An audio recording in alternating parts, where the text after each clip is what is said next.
So Donald Trump has been, Fox News has been airing in two parts, Donald Trump's interview with Brett Baier. He sat down with Brett Baier for a pretty long interview, and some new clips came out last night. Hard to pick from the best. It really is, because one, we're going to play in a minute, is almost unbelievable. The death penalty for drug dealers, that's a fun one. Right, yeah. He weighs in on Alice Marie Johnson, and Brett Baier pushes him a little bit. But let's start with Donald Trump being pushed on the nickname DeSanctimonious. We can roll that. Because he has better PR than other governors, but other governors did a better job than Ron DeSanctimonious. So look. Why do you use that name? Because I got him elected. And I thought it was very disloyal when he said, yes, I'd run. I got him past two races. I got him past the primary because he was losing by 30 points or more. So he it's a loyalty question? Yeah, it's a loyalty. I'm a big loyalist. You know, some people right here in this room have told me, sir, don't worry about loyalty. Loyalty doesn't mean anything in politics. I said, to me, it does. I got the guy elected. He came to see me. Let's say weeping. Because he was dead. He was getting out of the race. He was looking for jobs already, probably at law firms or wherever he's going to look. He was totally dead. He ran a horrible campaign. He was running against Adam Putnam, the agriculture commissioner, who was running for that position for 8 years. Yeah. Putnam had $38 million back. Ron had nothing, zero. Putnam was at 40%. Ron was at 3%. It was like a wipeout. The election was going to be very soon. I said, you're dead. If George Washington endorsed you, you're not going to win. He said, sir, if you endorse me, I think I could win. And he fought for me along with Jim Jordan and hundreds of other people, in all fairness. He was fine, but he fought. But I would see him every once in a while fighting on the impeachment hoax. So I didn't know Adam Putnam. So I said, let's give it a shot. I endorsed him, and it was like a bomb went off. As soon as I endorsed him, he won the primary. It was over. He won by a landslide. But then I had him to get him past Gillum, who was a rock star. He was going to be the next president of the United States. He was the biggest guy in the party. Him and female version, Stacey Abrams, right? These are the two hottest politicians in the Democrat Party. And Ron said, there's no way I can beat him. I said, you're going to beat him. I did 3 rallies. God bless you. Thank you so much. So we had big, massive rallies for Ron, 3 of them. I said, you're going to win. He ended up winning. He ended up winning by so it makes you mad. tight race. And makes you mad. Then 3 years later, they say to him, then I didn't do it. I didn't know him that well. 3 years later, but I got him elected.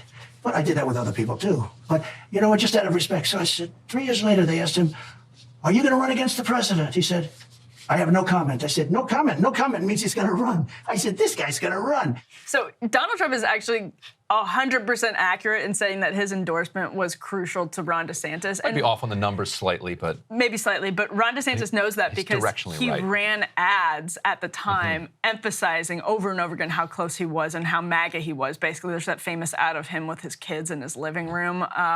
Isn't the kid building a wall with blocks? The kid's building a wall. It's like... Yeah, it's very clearly Ron DeSantis endorsing the argument that Donald Trump just made about the Trump endorsement being absolutely critical. The loyalty part is really interesting because I would say Trump doesn't hold up his end of the bargain on the loyalty question, and people in Republican politics learned that lesson the hard way, that when Donald Trump says loyalty is really important to him, he does think it's important to him. I think very clearly Donald Trump thinks loyalty is important to him, but it seems like a one-way street when you look back on his history with certain advisors. What did you make of that clip?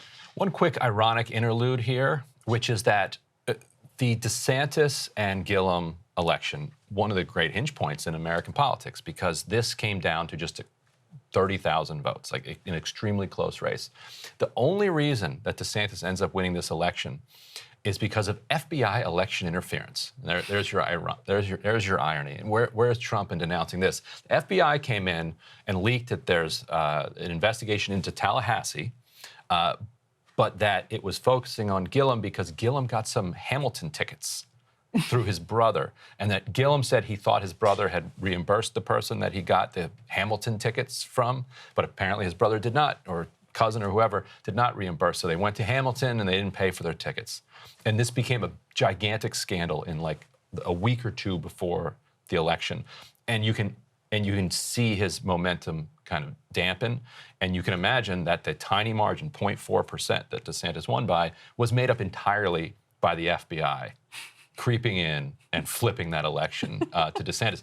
Now later, Gillum has had a lot of personal problems. Yeah. We wish him well in those. You can Google those. We don't need to get into. We don't need to get into all that. But Trump is right that he was next president of the United States level rock star, and that if not for that last-minute FBI election interference, he probably wins. But broadly speaking, yeah, Trump is just. He's just shocked that somebody would challenge him. How dare he? Right. Well, and it's not even so much a lack of loyalty as it is in politics. People obviously have different reasons for. I mean, running against someone, I guess, is a breach of loyalty. But people believe in their own careers and their own missions, and that's obviously baked into politics. And Trump is sort of rejecting that when it comes to him. Interesting enough. Now, this next clip, we teased it. You're going to enjoy it. It's wild. It's wild. So just to set this up, because the whole exchange between Baier and Trump on the question of capital punishment for drug dealers is worth watching. It's way too long to play the entire thing. So to set it up, Baier is they're into it a little bit. Trump earlier had been talking about Alice Johnson, who he loves to bring up because, helping get her freed. She was facing a 50-year sentence for drug dealing. Kim Kardashian, Jared Kushner, Ivanka Trump all team up, get the First Step Act First Step passed. Act. And so it's this weird exchange between Baier and Trump where Baier is pointing out to him that he's getting criticized from the right for being too soft on criminal justice because of the First Step Act, while meanwhile he's sitting there calling for the people that he freed to be executed. Yeah. And so let's see how he sorts this out in his mind. So even Alice Johnson in that ad? She can't do it, okay? By the way, if that was there, no, she wouldn't be killed. It would start as of now, so you wouldn't go to the past. I know, but your policy. No, starting now, yeah. But she wouldn't have done it if it was death penalty. In other words, if it was death penalty, she wouldn't have been on that phone call. She wouldn't have been a dealer. Now, she wasn't much of a dealer because she was sort of like, honestly, she got treated terribly. She was treated sort of like I get treated. But, Brett, she was treated very unfairly. But she got 48 years, and that was bad. Now, today, if I did what I say that you have to do, and again, I'm not sure the country's ready for it. China was hugely, 150 years ago, China was taken over by much lesser countries because they were all drugged out on the opium and all the problems. It's a communist regime. They dropped the hammer. They were all drugged out, and they were a disaster. They were taken over by other smaller countries, large sections of China. And then things happened, and they had strong leadership, and they put in the death penalty, and they've been able to build. But if you speak to President Xi, he will tell you, without the death penalty, we would have a non-functioning country. So the earlier part is wild, where he's talking about capital punishment for the drug dealers, and Brett Baier's like, even Alice Johnson? He's like, And he starts to think, like, And then he's like, well, she wouldn't, because she'd be so scared of me that she wouldn't deal the drugs in the first place. And then, as you see, he transitions into the most praise that anyone has given Chairman Mao from either party since the founding of the Chinese Communist Party, I would suspect. Say what you will about Mao, he had control. He did have control. That's the argument, basically. Yeah, and it's funny because she uses this phrase, change is not seen in 100 years, change is not seen in 100, 150 years. And what he is saying there, what she is pointing to the exact same thing. Yes. That China was getting beaten down by the world stage, pieces getting taken by Japan and this, that. And then everyone's high. Everyone's high because the British forced opium onto the population, and when the Chinese resisted it, the British went to war, the opium war, to force them to continue to buy opium to fund the kind of British imperialism, British colonialism. And so then Mao takes over, and they return to the place, they're on their way to return to the place that they feel like they've always belonged on the stage. So to hear Trump kind of celebrating that all the way through and linking it to the death penalty for drug use, just kind of wild. And so I'm curious on the Republican side.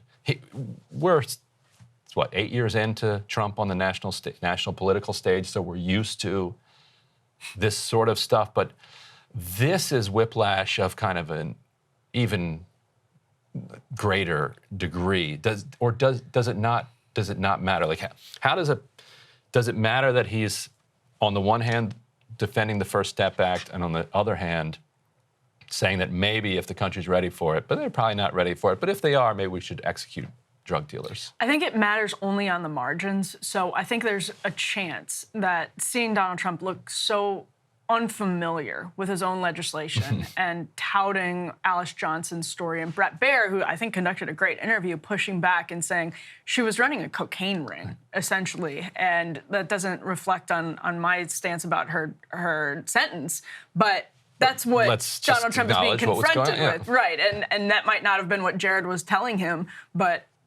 or what Kim Kardashian was telling him, but by his own sort of standards of death penalty or not, it just made him look like he lacked leadership skills because he wasn't even familiar with his own laws and how they would be applied, and then got really, and that's when people do interviews with Donald Trump that aren't policy focused. It's such a disservice to the public because you can really learn so much about Donald Trump when you ask him specific questions about policies.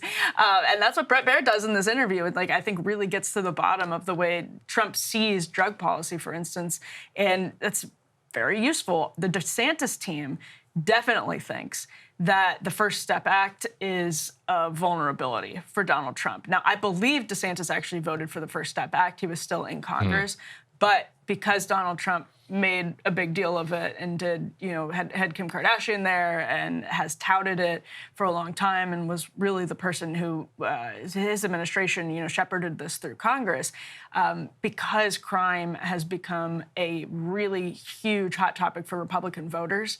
They believe this is a vulnerability for Donald Trump, that if they can get him to talk about the First Step Act, this is Pedro Gonzalez talking about, this is someone and who is he? He's with the Claremont Institute, I believe, and he says, quote, "This is someone, Trump, who has no idea how to govern and cannot accept the fact that he made mistakes. And if Trump cannot admit fault on something like the First Step Act, he is completely incapable of leading." And so Trump critics see the First Step Act in particular as a vulnerability. I would say expect it to come up more often during the primaries.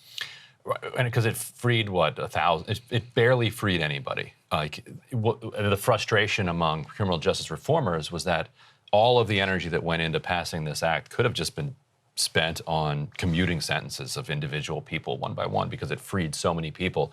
But it sounds like somebody who got freed was in the Latin Kings or something and went on and committed a crime, killed somebody in a bar. But he had been in for drugs, because if you free several thousand people from prison, statistically, some out of thousands of people, some people are going to commit crimes in the future, whether they were in prison before or not. If they were in prison, they're probably slightly more likely to commit crimes, not necessarily because they are criminals, but because they have just spent years in an institution surrounded by criminals. And so, so I guess you're going to see Willie Horton style stuff of look, individual crime happened, the criminal was in jail, wouldn't have happened if he was still in jail. Therefore, Trump is responsible for this. That'll kind of be the argument.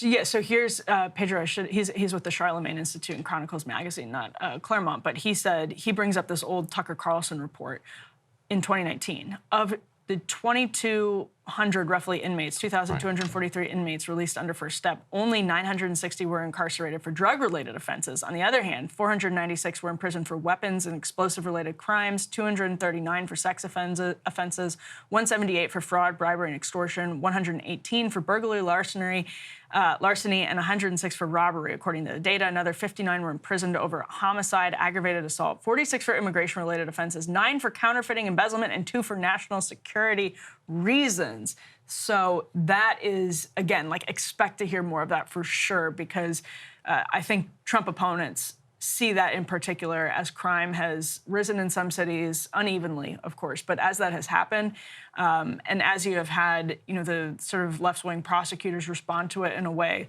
that you see maybe a cause and effect in places like San Francisco and the pivot from London Breed, that's where folks that are running against Donald Trump, I think, see a real soft spot. And he thinks he can harden that up by saying, well, kill him. I'm just going to kill them all. Yeah.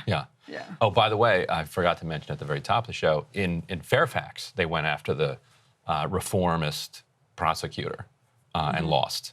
So another case of the media kind of blaming criminal justice reformer prosecutors for, people being anxious about crime, and then voters going to the polls and re-electing those very same people Yeah, in blue areas. Yeah, exactly, like in Fairfax. blue areas. It's not always the golden ticket that I think people on the right believe it to be, depending on the location and depending on the messaging, obviously. Hey guys, if you like that video, go to breakingpoints.com, become a premium subscriber, and help us build the best independent media organization on the planet. That's right. We're subscriber funded. We're building something new. We want to replace these failing mainstream media organizations. So again, to subscribe, it's breakingpoints.com.